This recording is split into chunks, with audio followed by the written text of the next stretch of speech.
చెప్తా ఉన్నా ఎంత దారుణంగా ఉంది వీళ్ళ పాలన అంటే నిన్న పెదకూరుపాడు నియోజకవర్గంలో జరిగిన ఘటన మా ఎక్స్ఎమ్మెల్యే శంకర్రావు పెదకూరుపాడు ఎక్స్ఎమ్మెల్యే శంకర్రావు అన్న పెదకూరుపాడులో ఈ విపత్తు వల్ల వరదల విపత్తు వల్ల జరిగిన నష్టాల్లో పాలు పంచుకుంటూ రైతులకు ప్రజలకు తోడుగా ఉండేందుకు తాను బయలుదేరుతా ఉంటే తాను వెళ్లకుండా కారును అడ్డగించి ఒక ఎమ్మెల్యే కారును ఎక్స్ఎమ్మెల్యే కారును అడ్డగించి ఆ కారును పగలగొడతారు.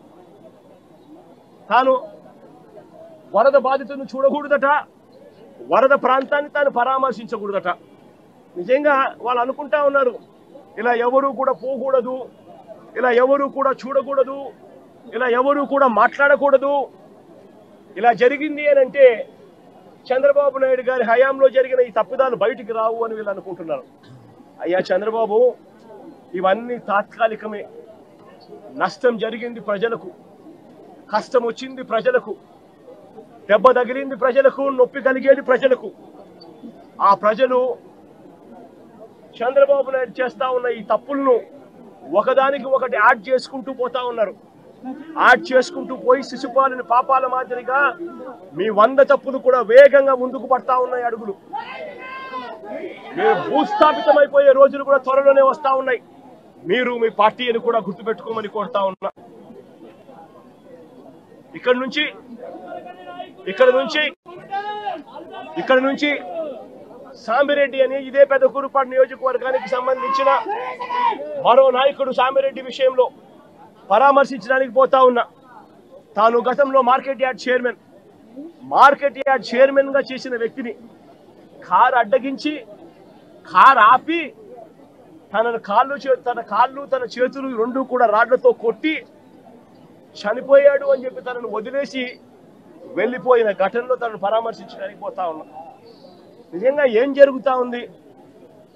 టాపిక్లన్నీ కూడా ఎవరు కూడా జెండా పట్టుకోకూడదు, ప్రజలెవరు నిలదీయకూడదు. చంద్రబాబు నాయుడు గారు అనే వ్యక్తి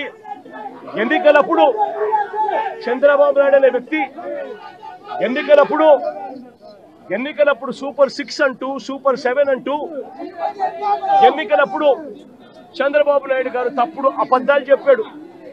ఆ అబద్ధాలన్నీ ఇవాళ మోసమయ్యాయి. మోసంలో నుంచి ప్రజలు ఈరోజు కోపం, ఆ మోసం నుంచి ప్రజలు కోపంతో ఈరోజు బయటికి రోడ్ల మీదకి రాకూడదు అని వైఎస్ఆర్సీపీ శ్రేణులు రోడ్ల మీదకి ప్రజలకు మద్దతు తెలుపుతూ రాకూడదు అని ఈ మాదిరిగా ఒక దుర్మార్గపు అగాత్యాల పాలన చేస్తా ఉన్నారు. నేను అడుగుతా ఉన్నా ఇదే చంద్రబాబు నాయుడు గారిని, దాదాపుగా 3.5 నెలలు దాటుతా ఉంది. ఏమైనా మీ సూపర్ 6లను అడుగుతా ఉన్నా, ఏమైనా మీ సూపర్ 7 అడుగుతా ఉన్నాను. ఇదే పెద్ద మనిషి చంద్రబాబు నాయుడు గారు, ఇదే జగన్ ముఖ్యమంత్రిగా ఉండింటే, వైఎస్ఆర్సీపీ ప్రభుత్వం ఈ పాటికే ఉండింటే రైతులందరికీ కూడా ఈ పాటికి రైతు భరోసా సొమ్ముబడి ఉండేది, రైతులందరికీ కూడా ఉచితంగా ఇన్సూరెన్స్ అందుండేది. రైతులందరికీ కూడా ఎందుకు ఈ విపత్తులు వచ్చాయి? ఈ విపత్తులు వచ్చి ఇంత పంట నష్టం జరుగుతూ ఉంది. ఎక్కడన్నా ఒక్క గ్రామ సచివాలయంలో కానీ కనీసం వీళ్ళంతా కానీ ఆ గ్రామ సచివాలయంలో లిస్టులు పెట్టి సోషల్ ఆడిట్ చేసి ఎవరికైనా ఇంకా మిగిలిపోయి ఉన్నారా, అందరి వచ్చినాయా, అన్ని ఊర్లు నమోదైనాయా అని చెప్పి చూసే కార్యక్రమం కనీసం జరుగుతూ ఉందా లేదా అని అడుగుతా ఉన్నా. సోషల్ ఆడిట్లు గాలికి ఎగిరిపోయాయి. గ్రామ సచివాలయంలో పారదర్శకంగా లిస్టులు పెట్టే కార్యక్రమం గాలికి ఎగిరిపోయింది. రాని వాళ్ళు ఎవరైనా కూడా నమోదు చేసుకోండి అని అడిగే ప్రక్రియ గాలికి ఎగిరిపోయింది. ఈరోజు గవర్నెన్స్ లో రైతులకు పెట్టుబడి సహాయం లేదు, రైతులకు ఫ్రీ ఉచిత ఇన్సూరెన్స్ లేదు, రైతులకు ఈ క్రాప్ లేదు. ఇలాంటి కెలామిటీ వస్తే, ఇలాంటి విపత్తు వస్తే కనీసం రైతులను పారదర్శకంగా ఆదుకునే కార్యక్రమం కూడా లేదు. ఈరోజు నిజంగా ఆరోగ్యశ్రీ పరిస్థితి చూస్తే జనవరి నుంచి మామూలుగా జనవరిలో ఏదైనా హాస్పిటల్స్ బిల్స్ వస్తే ఫిబ్రవరిలో ఆరోగ్యశ్రీ ట్రస్ట్ ప్రాసెస్ చేసి మార్చిలో బిల్స్ ఇస్తారు. మార్చి 16న కోడ్ వచ్చింది. ఇక అంతే. జనవరి నుంచి ఇప్పటిదాకా 2000 కోట్లు పై చిరుకు దాటాయి Aarogyasri network bill hospitals bill. ఇంతవరకు ఇచ్చిన పాపాల పోల. ఆరోగ్య ఆసరా అటకెక్కిచ్చేశారు. 104, 108 మన ఎంప్లాయీస్కి సంబంధించి మొన్న అడుగుతా ఉంటే సార్ ఈ ప్రభుత్వం వచ్చిన తర్వాత మాకు జీతాలు లేదు సార్ అని చెప్తా ఉన్నారు. ఈరోజు మెడికల్ కాలేజీలు 17 కొత్త మెడికల్ కాలేజీలు వైఎస్ఆర్సీపీ ప్రభుత్వం కట్టడం మొదలుపెట్టి అందులో 5 అప్పటికే పూర్తి చేసేసి ఆ 5 కాలేజీల్లో సీట్లు కూడా తెచ్చుకొని మిగిలిన ఇంకొక 5 కాలేజీలకు కూడా ఇప్పుడు సీట్లు తెచ్చుకునే దానికోసం అన్ని వసతులు క్రియేట్ చేసి పెడితే చంద్రబాబు నాయుడు ఏం చేస్తా ఉన్నాడు? డబ్బుల కోసం మెడికల్ కాలేజీను స్కాముల కింద మార్చేసి తనకు కావాల్సిన వాళ్ళ కోసం మెడికల్ కాలేజీని అవ్వేసే కార్యక్రమం చేస్తా ఉన్నాడు. 0 వేకెన్సీ పాలసీ తీసుకొచ్చి ప్రతి మెడికల్ కాలేజీలోనూ ప్రతి గవర్నమెంట్ హాస్పిటల్లోనూ ఉండాల్సిన డాక్టర్లు ఉండేట్టుగా, ఉండాల్సిన నర్సులు ఉండేట్టుగా 0 వేకెన్సీ పాలసీ మేము తీసుకొని వస్తే ఈరోజు మళ్ళీ హాస్పిటళ్లలో మందుల కొరత, హాస్పిటళ్లలో నాడు నేడు ఆగిపోయింది, హాస్పిటళ్లలో డాక్టర్ల కొరత, హాస్పిటళ్లలో నర్సుల కొరత, ఆరోగ్యశ్రీ బిల్లులు ఇచ్చే కార్యక్రమం లేదు. ఈరోజు పిల్లలకు సంబంధించి జనవరి నుంచి ఫిబ్రవరి మార్చికి సంబంధించిన క్వార్టర్కు సంబంధించిన విద్యా దీవెన సొమ్ము మామూలుగా మేలో ఇవ్వాలి. తన ప్రభుత్వం వచ్చింది జూన్లో వెంటనే అది ఇచ్చేయాలి. ఇంతకుముందు కోడ్ అనుకుంటే కోడ్ తర్వాత వచ్చిన తర్వాత ఇవ్వాలి. ఈరోజు జనవరి ఫిబ్రవరి మార్చికి సంబంధించిన క్వార్టర్ పెండింగ్, ఏప్రిల్ మే జూన్కు సంబంధించిన quarter pending, July August September కూడా క్వార్టర్కు సంబంధించి 3 క్వార్టర్లకు సంబంధించిన విద్యా దీవెన సొమ్ము పెండింగ్. అదే వైఎస్ఆర్సీపీ ప్రభుత్వం ఉన్నప్పుడు, మా ప్రభుత్వం ఉన్నప్పుడు ప్రతి 3 నెలలకు ఒకసారి, 3 నెలలు అయిపోయిన వెంటనే విద్యా దీవెన సొమ్ము ప్రతి అమ్మ ఖాతాలోను, ఆ పిల్లాడి ఖాతాలోను, ఆ పాప ఖాతాల్లోనూ 2 జాయింట్ అకౌంట్లోనూ నేరుగా పడిపోయింది. ఈరోజు విద్యా దీవెన 3 క్వార్టర్లకు సంబంధించి బిల్స్ పెండింగ్ ఉన్నా పట్టించుకునే నాతుడు లేడు.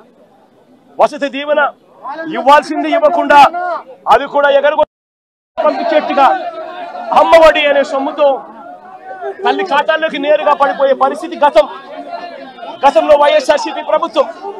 అమ్మఒడి గాలికి ఎదిలేశారు. గోరుముద్దలో రోజుకొక మెనూ పెడుతూ పిల్లలను అల్లారు ముద్దుగా చూసుకుంటా ఉన్న వాళ్ళ మేనమామ ప్రభుత్వం వైఎస్ఆర్సీపీ ప్రభుత్వం అయితే, ఈ రోజు చంద్రబాబు నాయుడు గారి ప్రభుత్వంలో పిల్లలు ఇవాళ తిండి తినలేక పిల్లలు ధర్నాలు చేస్తూ హాస్పిటల్లోకి ఇవాళ చేరుతా ఉన్న పరిస్థితులు ఈ రోజు కనిపిస్తా ఉన్నాయి. బడులలో ఇంగ్లీష్ మీడియం గాలి కొదిలేశారు. టోఫుల్ అన్నది 3వ తరగతి నుంచి పీరియడ్గా పిల్లలకు పెడుతూ ఇంగ్లీష్లో తర్ఫీదిచ్చే కార్యక్రమం వైఎస్ఆర్సీపీ ప్రభుత్వం చేస్తూ ఉంటే ఈరోజు టోఫుల్ క్లాసులను పూర్తిగా ఎత్తేసినారు. నిజంగా నేను ఆశ్చర్యం కలుగుతా ఉంది. గవర్నెన్స్ విషయంలో అదే వైఎస్ఆర్సీపీ ప్రభుత్వం ఉన్నప్పుడు, అదే వాళ్ళ జగనన్న ప్రభుత్వం ఉన్నప్పుడు, ఆ పేదల జగనన్న ప్రభుత్వం ఉన్నప్పుడు ప్రతి పథకము డోర్ డెలివరీ జరిగేది. పెన్షన్ ఇంటికే వచ్చేది, రేషన్ ఇంటికే వచ్చేది. ఈరోజు పెన్షన్ గాలి కొదిలేసినారు. జన్మభూమి కమిటీల చుట్టూ తిరగాల్సి వస్తూ ఉంది. ఈరోజు రేషన్ అన్నది ఇంటికి రావడం అన్నది కథ దేవుడెరుగు, వస్తే చాలన్నట్టుగా తయారైపోయింది. ఇంటి వద్దకే వచ్చే వాలంటీర్ల వ్యవస్థ కుప్పకూలిపోయింది. వాలంటీర్లను మోసం చేసినారు. సచివాలయ సిబ్బందిని కూడా ఇష్టం వచ్చినట్టుగా వాళ్ళను అక్కడికి ఇక్కడికి సచివాలయ వ్యవస్థను నిర్వీర్యం చేసేందుకు అక్కడికి ఇక్కడికి ట్రాన్స్ఫర్ ఆర్డర్లతో చేసేసి సచివాలయ వ్యవస్థను కూడా కుప్పకూల్చారు. గవర్నెన్స్ లేదు, డోర్ డెలివరీ లేదు, స్కూళ్ళు బాగలేవు, స్కూల్ పిల్లలకు ఇచ్చేయాల్సిన విద్యా దీవెన, వసతి దీవెన, అమ్మఒడి ఇవన్నీ కూడా ఆగిపోయాయి. హాస్పిటల్స్ బాగలేవు, రైతుల పరిస్థితి బాగలేదు. ఇక సూపర్ 6, సూపర్ 7 గురించి మాట్లాడాల్సి వస్తే వాటి గురించి ఏమైనా చంద్రబాబు అని అంటే ఇదే పెద్ద మనిషి చంద్రబాబు నాయుడు నోట్లో నుంచి వచ్చే మాటలు ఏమిటి? సూపర్ 6 అంటే ఏమిటి నాకు గుర్తులేదే.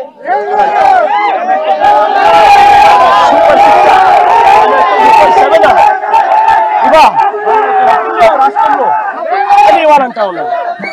ఇవాళ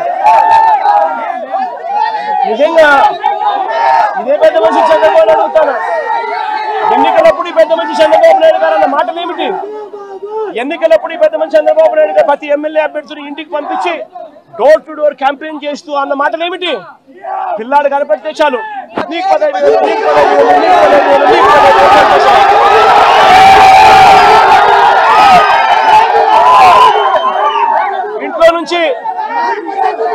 నుంచి ఆ పిల్లల అమ్మ బయటకు వచ్చింది అంటే ఆ అమ్మతో పాటు వారి చిన్నమ్మనో వారి పెద్దమ్మనో బయటకు వచ్చిందనంటే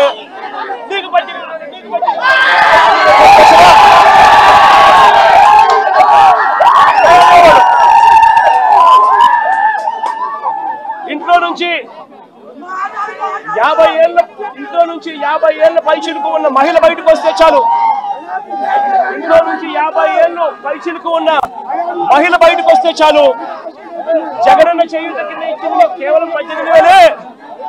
చంద్రన్న వస్తున్నాడు, మీకు సంవత్సరానికి 48,000 ఇస్తాడు. మీకు సంతోషం.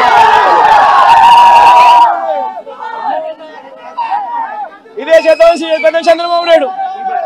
ఇంట్లో నుంచి ఒక 20 ఏళ్ల పిల్లాడు బయటకు వస్తే చాలు, చంద్రన్న వస్తున్నాడు, మీకు నెలకు 3,000. సంతోషమా నీకు?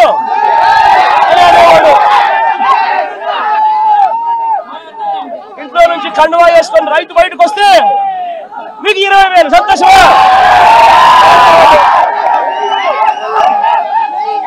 నేను అడుగుతా ఉన్నా, సూపర్ 6 అన్నావు, సూపర్ 7 అన్నావు, ఇంటికి వెళ్ళి అబద్ధాలు చెప్పావు, మోసం చేస్తా ఉన్నావు. మోసంలో నుంచి కోపం పుడతా ఉంది. ఆ కోపంలో ప్రజలు రోడ్డు ఎక్కకూడదు అని చెప్పి, ప్రజల తరపున ఎవరు ఉండకూడదు అని చెప్పి ఎంతటి దుర్మార్గంగా కేసులు పెడతా ఉన్నారు, ఎంత దుర్మార్గంగా పోలీసు వ్యవస్థను మీరు వాడుకుంటా ఉన్నారు. ఇవన్నీ గమనించమని చెప్పి ప్రజలను కోరుతా ఉన్నా. చంద్రబాబు నాయుడు గారికి ఇప్పటికైనా గట్టిగా చెప్తా ఉన్నా, అయ్యా చంద్రబాబు నాయుడు గారు, చేసిన తప్పులు ఒప్పుకోండి, ప్రజలను క్షమాపణ అడగండి, అడిగి ప్రజలకు చేతనైన మంచి చేసే కార్యక్రమం చేయమని అడుగుతా ఉన్నా. ఇలా చేయకపోతే మీ పుట్టగతులు ఉండవు. వేగంగా మీ పాపాలన్నీ పండుతా ఉన్నాయి. శిశుపాలుల పాపాల మాదిరిగా మీ పాపాలు చాలా వేగంగా పండుతా ఉన్నాయి.